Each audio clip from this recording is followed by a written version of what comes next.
Hey you guys, welcome back to my garden. I just put the baby down for a nap, so I've got a couple hours to do some uninterrupted work, hopefully. I need to cut back this rose that you see right here. This is my John Davis climbing rose, and if you saw my rose garden tour, you saw it when it was all lush and gorgeous and beautiful, but now it looks really bleh because all the blooms are dead. It does rebloom periodically throughout the season, so I know it will give me some more color. But then I've got some lamb's ear that you can see right here. I've got one hiding behind a Baptisia, and I am going to dig it up and divide it out into multiple clumps and place it along a pathway in the cottage garden. And then I think I want to put a couple clumps over in the formal garden as well. Yeah, so we're gonna get going in the garden after I finish this sandwich real quick, and I'll meet you out there. Before I start pruning, I want to show you the lazy gardener method with cleaning the rose up. This is something that I saw someone else do a year or two ago. I don't even remember, and I thought that is genius, because if you don't have time to prune back your rose, but you want it to look cleaner and not have all this brown stuff on it, just take a stick and beat it up a little bit. It's actually not working very well because it's been raining, but if the blooms were dry and not all sticky to canes, it would work better. But try it if your rose is dry. This isn't the best method right now because it's super wet. Look, Japanese beetles. That's the first of the season. These are my arch nemesis. My daughter heard me call the Japanese beetle my arch nemesis, and she drew this picture just for me. I can't believe they're already here. I don't think they came this early last year. I hope this isn't a bad sign. I don't think I got Japanese beetles until mid-June, maybe last year. Not cool. Okay, we gotta dispose of these real quick. I just got a cup of soapy water. This is Dawn dish soap and water in this cup. And all season long, once the Japanese beetles arrive, I will spend who knows how long every day walking through the garden, knocking Japanese beetles into this cup. I did Japanese beetle traps last year, and actually the past couple of years around the perimeter of the property, caught a ton of them, and people were commenting that it actually attracts more to your yard from outside areas and that it can actually make the problem worse. So I'm not putting those out this year, and I am anticipating having quite the load, and I really hope not, but I'm ready with this cup. All right, you guys, I'm gonna work on deadheading my rose. Before I start cutting on this, I did want to clean my pruners. This is just a Clorox wipe that I'm using. I don't want to spread any disease between plants.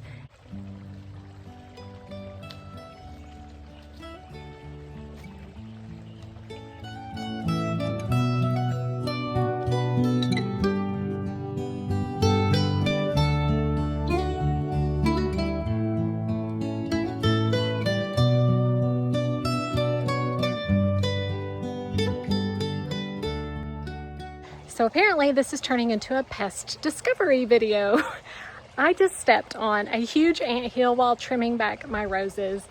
So see all these little guys? I stepped my foot right there, and that's a well-disguised anthill, and now they are everywhere.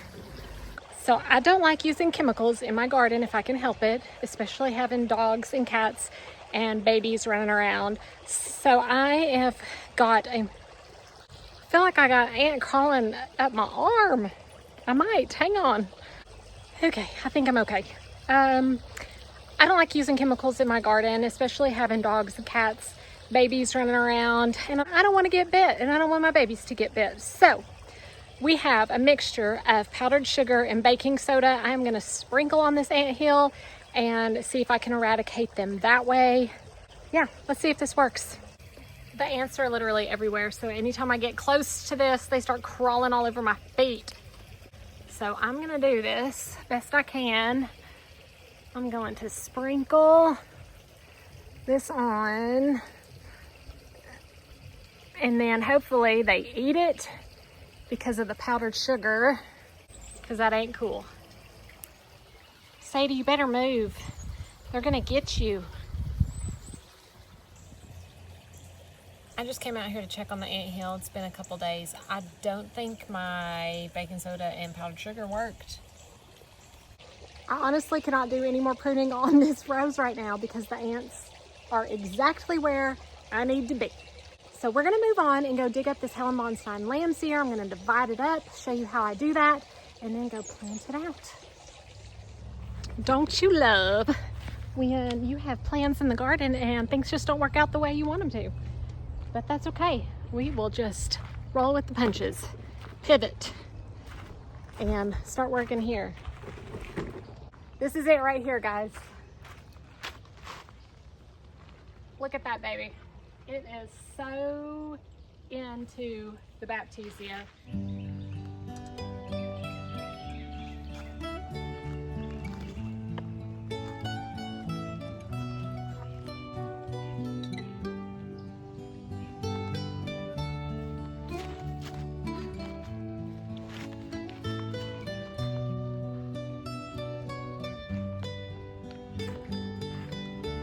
All right, holy smokes.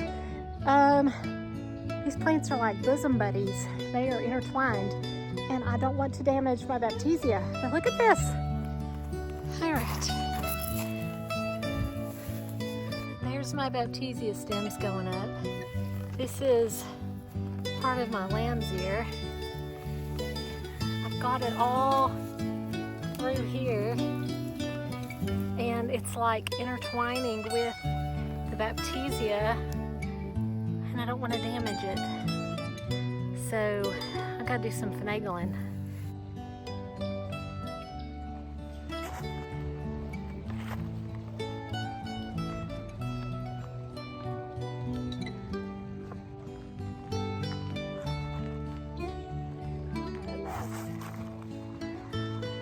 This is crazy.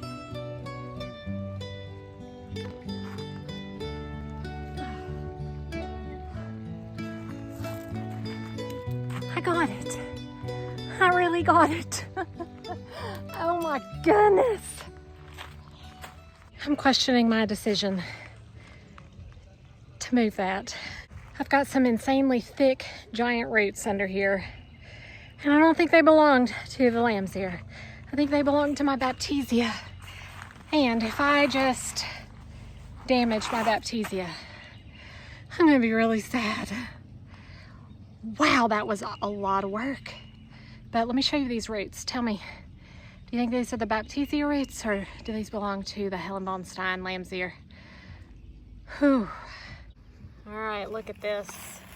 This is our lovely clay. This is the lovely root. And it looks like it's coming from the plant because it's thicker up here and then it gets thinner as it comes this direction. This one is really thick and I must have cut it. It's got more right here. Goodness gracious. Okay, we're gonna bury these. I'll just cover those back up and see what happens. Okay, here's my lamb's ear. Here are some of the other lamb's ear that I divided from this plant last June. And here they are lining the driveway now. Actually, they are lining both sides of the driveway now, which I think looks awesome. So easy, look great all season. Look kind of yuck in the winter. They don't say like evergreen or nothing. They get kind of mushy brown, whatever. I'm gonna take this ginormous plant right here. I'm gonna divide it up. But let's look at the roots on this thing. This is a learning experience. These are not roots. This is growth that had foliage on it. Here are the roots. Yeah, that was totally Baptisia roots that we just damaged. I hope that Baptisia doesn't hate me after this follow along to see if it turns brown and dies on me. You live, you learn, and I'm learning as I go, making mistakes all the time. But hopefully you learn from my mistakes, and now you know what Baptisia roots look like. Now, I do have experience cutting these up. I'm actually gonna see if there's any sections that will easily just break apart. I think here's a good spot to divide it right here. I'm pulling away a lot of this yuck so I can see better. This is a sharp shovel that I'm using to do this, so it cuts through pretty well.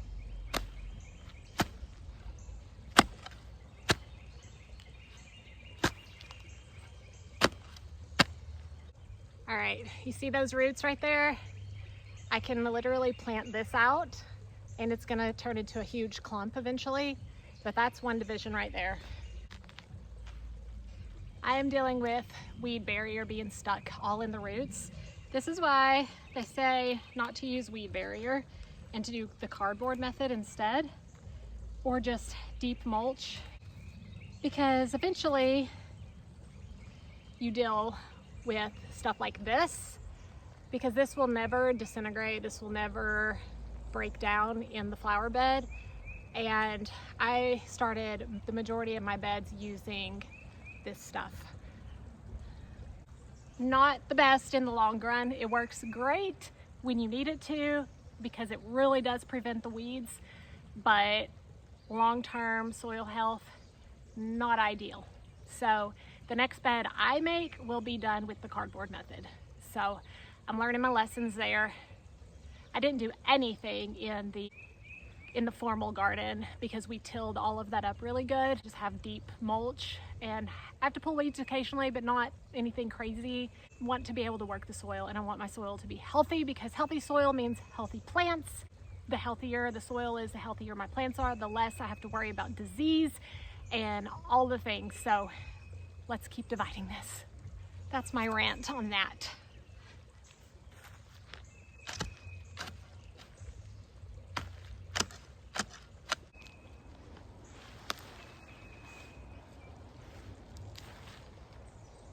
This doesn't have any leaves.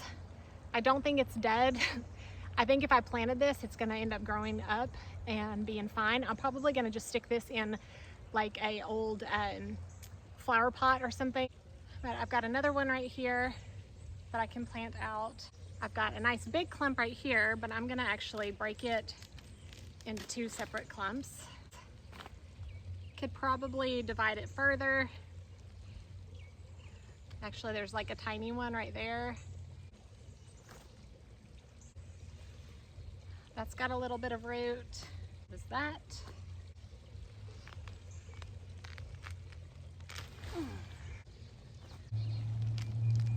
I'm using my muscle, just pulling these apart, because they will pull apart at the best, weakest point. All right, now that I've butchered my lamb's ear, I'm gonna go get the little green wagon and load them up and then start planting them out.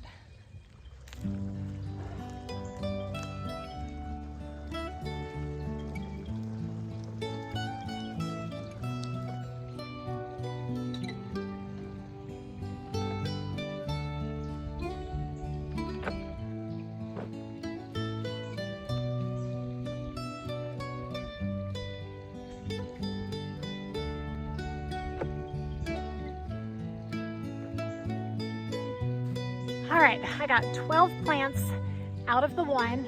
Hopefully I didn't sacrifice my Baptisia doing that, but I've got lots of places where I can stick this stuff. They're gonna look really wilty and droopy and bleh for a while until they perk back up, but they're gonna fill out beautifully, so I'm not worried. They are very resilient plants. So let's go place them out.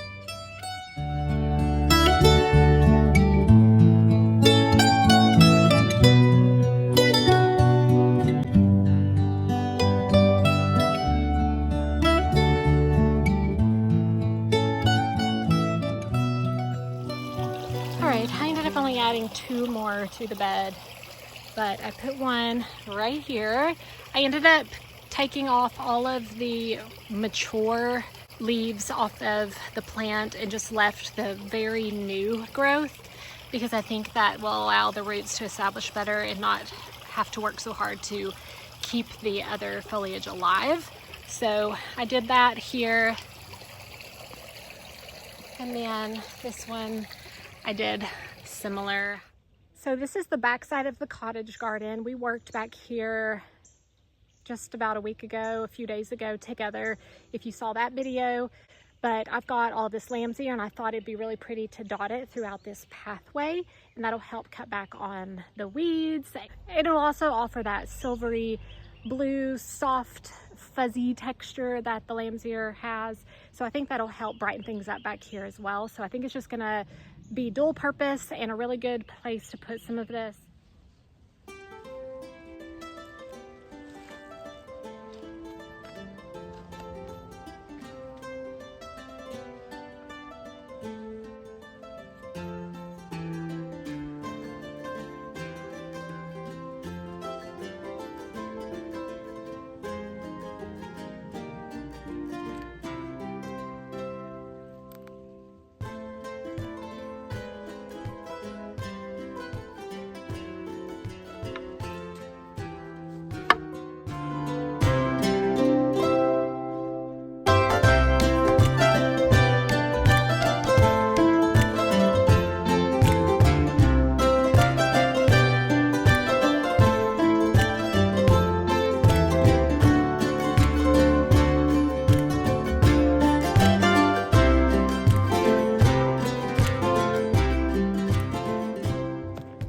As much as I have been enjoying this bachelor's button right here along the pathway, it has gotten so huge and it has spread out so wide that it's starting to lay on top of my Monet Weigela, and it's just dumping into the pathway where I can't really walk through. It's a reseeding annual. It likes cool temperatures, and things are starting to warm up here anyways. So I'm gonna go ahead and just dig it out. And then I think I might replace it with the Helen Von Stein lamb's ear. And we'll just see once I get this out of here what we think. But let's go ahead and get rid of this.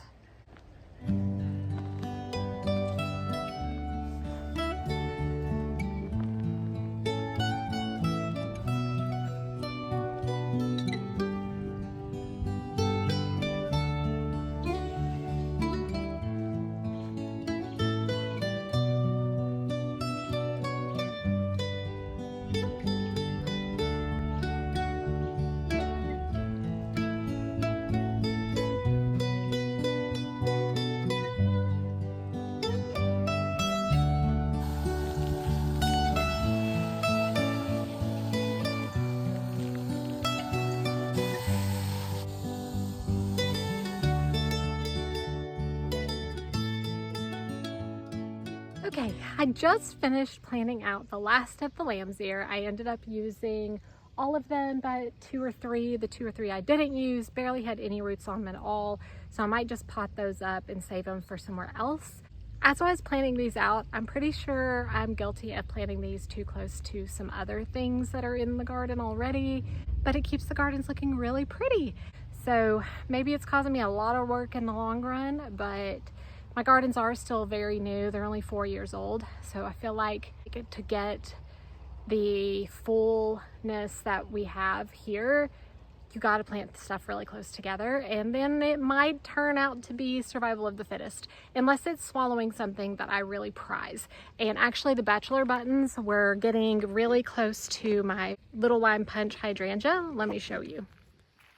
I don't know if y'all remember last year, but this little lime punch right here and right here, we planted out together in the fall.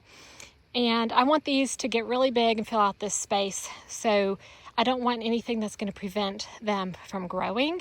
So with my Shasta daisies back here that are starting to bloom, I had to go in and pull some of those out around it, and anything that's growing in this space that could choke it out. I don't want that to happen. I'd much rather have my hydrangea, this big shrub right here, than self-seeding annuals. The self-seeding annuals fill in everything really nicely, but the goal is to get some really big, nice shrubs and trees and that sort of thing. But this one right here, we had that huge patch of bachelor's buttons, and this is where it was. I put this lambs in here so that'll stay low growing. This will fill in right there, and hopefully this little corner will be finished with this nice little lime punch hydrangea. My sting arborvitae will grow up really big and tall. And then I have this my Monet Weigela that's going to fill in this space. Then I'll have the lamb's ear. So this is eventually going to be really full with nice mature shrubs and trees and perennials. And then all of the self-seeding annuals like you see that are really tall, the delphinium and such, that will just self-seed in between things and kind of work around the structure of the garden. So I've got this one right here. I ended up planting the one that didn't have any foliage, but it had lots of roots. I planted it right here. You can't tell that it's even there at this point because of the delphinium that's growing right there. Then I have another lamb's ear that's going to fill in really nice. Right here is where that pearl yarrow was, and it was just all overgrown and weedy looking. But this is my carnation encore azalea. It is going to get really big and fill in this space. But for now, while we wait, these can fill in and make a really pretty statement and ground cover. I think it'll look really pretty. I stuck another one on this side under the chaste tree. We'll see how it does. It might get a little more shade than it likes to have, but this will be an experiment. Another my Monet Weigela. Right here, I've got a little sprig of the lamb's ear. It's going to be right here under the bobo hydrangea. That's just a bachelor's button that's self-seeded there. And then again, right here, this is a little sprig that I planted. So a lot of these have decent roots, but I took the majority of the leaves off so that way they can really focus on getting roots established. But as time goes on, all of these are going to fill out. I'll have the lamb's ear dotted all through this pathway, which I think is going to look really pretty and keep some low growing things next to the path.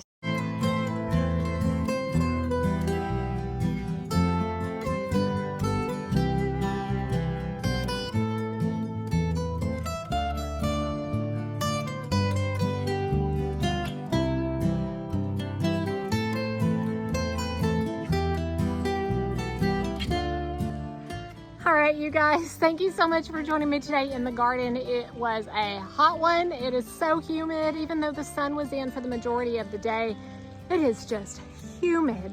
So I'm gonna head inside, call it a good productive day in the garden, and I will see you guys next time. Happy gardening.